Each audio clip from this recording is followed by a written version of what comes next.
Fellas Cinema, back. Another dish. How we doing out there? Good, great, grand, and wonderful. Oh, I don't even know why I am here right now. I feel like shit.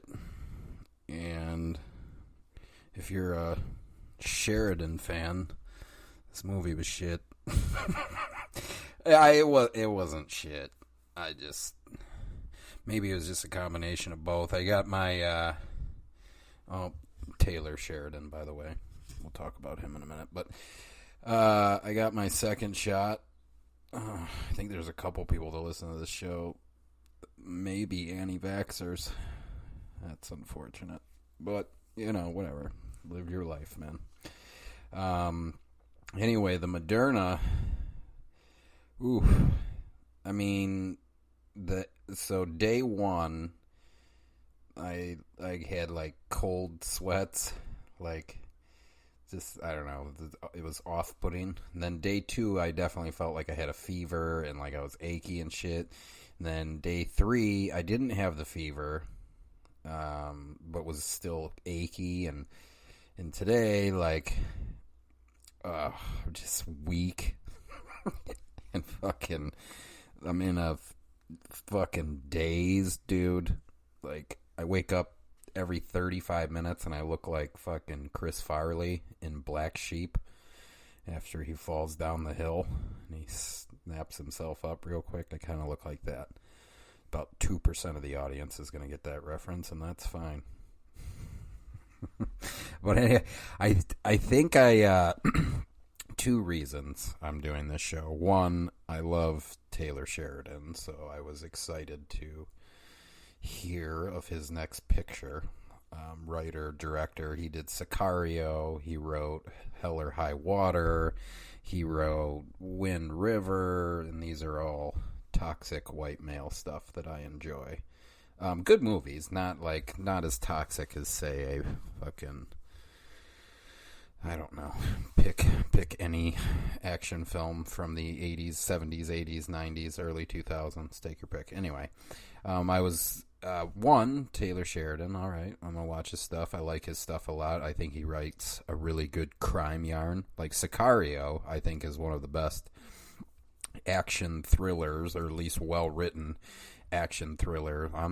Look, I understand Roger Deakins had a lot to do with how awesome that presentation was, but I thought the story was tightly woven and extremely well written, and easily one of the best action thrillers in a decade, for sure. If you call it that, you may call it a drama. You may call it a kind of a hyper true crime piece. But Hell or High Water, that, I guess that's what I was alluding to with the toxic white male shit. If you've ever seen Hell or High Water, good crime yarn, a lot of white people, it is what it is. But I still think, like, you could put, Sicario had Benicio del Toro as the lead, Josh Brolin behind him, and Emily Blunt. But anyway, there's definitely a lot of whiteness in Hell or High Water, but you put black actors in that, black actors, Asian actors, whatever actors, the story still works. So I'm a fan of Taylor Sheridan. Doesn't matter who you put in those. That's why I keep telling people. They're like, oh, Idris Elba, the new James Bond. What does the fucking matter? As long as the story, he could play fucking Abe Lincoln for all I care, or George Washington. The Idris Elba, the black actor, could play George Washington for all I care, as long as the portrayal works. Like, if he's acting his ass off and I notice, all right, points, and if the story's good. I don't give a fuck who plays what, but that's here nor there.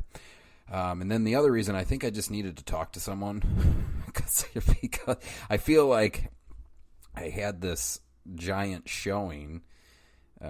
Not giant, it wasn't giant at all, but I had this showing downtown at our local theater of an independent film that was shot in Ohio. I had this showing, so I got the shot the day of the showing. And I feel like I definitely, like I said, so when the credits started to roll, I had like cold sweats. I was like, we got to get out of here. I think I'm feeling the shot, or I don't. Maybe it was kind of like an adrenaline dump. Maybe it was a combination of both. But like, I definitely had like cold sweats. It wasn't nervous sweats. I didn't make the fucking movie. I had nothing to worry about. And I was like, man, I just don't feel right.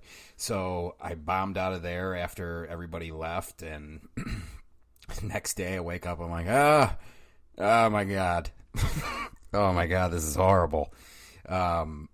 And I haven't really talked to anyone for like, so I had this like thing that everyone seemed to enjoy, and I haven't really spoke with those people because I just went like I told a few of them like I got the shot, and then I just went down. So like for the last 4 days, I think I was just like, man, I just need to talk to someone, like, because quite frankly, those who wish me dead is what I'll be speaking. Well, you saw it on your dial. Those who wish me dead doesn't, because of what I saw, it doesn't necessarily fit the Ellis Cinema mold. So I apologize. I don't mean it. There's nothing to apologize about. But I might as well do it because it's top. No, I just needed somebody to. I'm talking to you, the audience. I think the only words that I've spoken in the last 4 days was to 2 J. Cole fans that I knew of, and I just was trolling them. And the reality was I was just lashing out because I felt miserable and I hadn't left the bed, and so I was angry about that, and so I lashed out at a couple of people. I will say this though. The 20-somethings got a lot of love for J. Cole, a lot of admiration for J. Cole. I listened to the new album. I would consider myself a hip-hop enthusiast. I don't listen to hip-hop. That's what I tell people. And the people that know me, like, first of all, like, if somebody says something to me, I gotta stop saying first of all. If somebody says something to me and I don't understand it, or I don't know what they're talking about, I'll say I don't listen to hip-hop, which is a quote from South Park. Well, it doesn't fit for that. Well, I think it does. The sediment does. Anyway, for those who like know me in real life, I'll be like, I don't listen to hip hop if they say something, that confuses me, and they'll be like, yes, you do. And it's sometimes that sucks, but I would say I'm a hip hop enthusiast. What is he talking about? I told you, I feel like shit, dude. I feel like I don't want any fucking get betters, by the way. This isn't me doing a show for goddamn attention. That's not. I just had to talk. I had to I think in my heart I'm an extrovert. Like when I go out in public, I don't know, I see things that I just like, I don't know, that annoys me. So I may come off as an introvert, but at my core, I think I'm an extrovert. But that's here nor there. So I had to talk. I had to, whatever. But I don't want to, if you fucking send me a DM, get better soon, I'll fucking slap you, because that's not. We're talking about Taylor Sheridan's work here, and it's therapeutic for me. But the J. Cole admiration, I don't know. Like, people are like, oh, dude, he hard as fuck. I'm like, no. I mean, he good. He's all right. He's pretty good. Lyrically, he's pretty good. No, I just like other stuff. I've been listening to a lot of Locksmith lately. And I tell you that because that would kind of shape a lot of Locksmith, King Crooked. And you want to talk about lyrical slayings. Anyway, those who wish me dead. I just needed to fucking talk to some. I didn't want the fucking TV on anymore because I was mindlessly watching it. I couldn't really focus on reading. I was just like, oh, is it going to be one of these type of sickness feelings? Is that what it's going to be like, where like I can't do a fucking thing? Well, yeah, it's because you're sick. I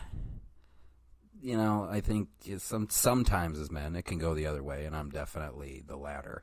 It can go the other way. We can't do anything, get up, fucking, whatever. But if mentally, like, I just don't like if my body can't fucking compute. Like, if my brain's fine, like, I'm like, oh, fuck, anyway, had to get up. Fuck, I couldn't watch another fucking episode of Cold Case Files. That's how serial killers are born.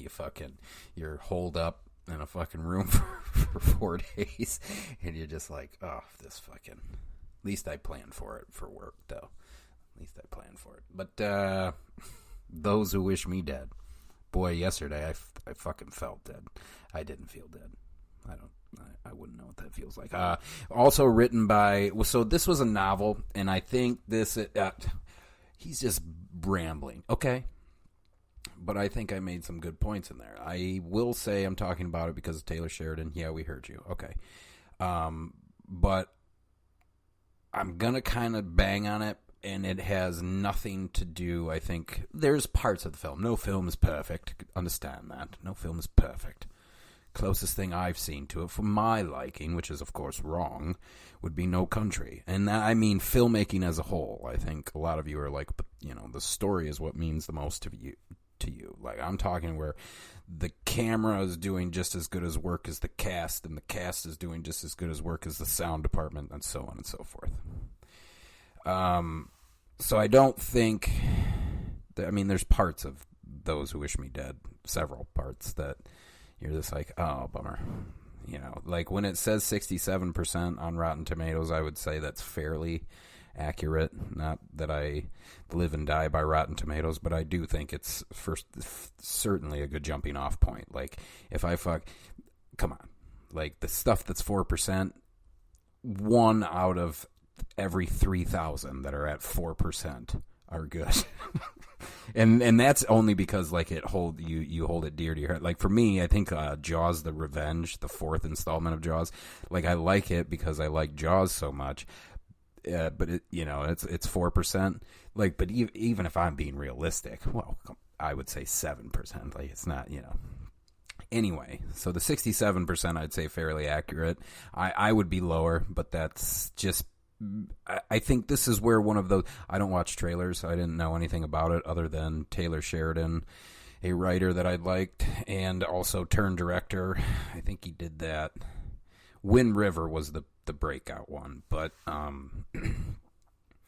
I didn't know that this was a book prior, so I found that out after the fact. I didn't know anything about it other than Taylor Sheridan, Those Who Wish Me Dead. I found out, you know, as I was pushing play in the artwork, as I was pushing play, that Angelina Jolie was in it. I knew nothing.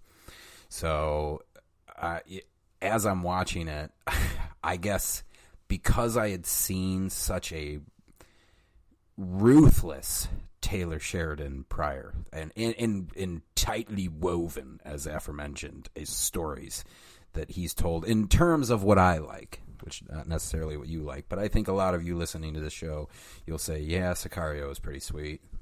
Yeah, Hell or High Water, if you've seen it, pretty fucking sweet. Good heist film.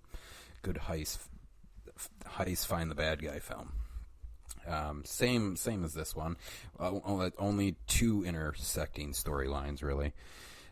Maybe 3. So, Those Who Wish Me Dead, Angelina Jolie plays Hannah. The little boy is played by Finn Little. Finn Little is the little boy. He's not, I mean, he's like 13. Maybe he's not. Maybe 10 to 13. Who plays Connor. You got the Punisher, John Bernthal playing Ethan. You had Aidan Gillen, who once used to be Jack. Nicholas Hoult. What a lovely day. Nicholas Hoult was Patrick. Certainly that's not the Lannister, is it? Oh, I fucked up. I went over this. So Jake Weber, who's not in it long, fine. Aidan Gillen, who I passed right over. He's I think he's what, Tyrion Lannister, maybe. What's his name? No, he's Littlefinger. Every Game of Thrones fans lost their mind. He's Littlefinger. He's Peter Baelish. Oh, you don't like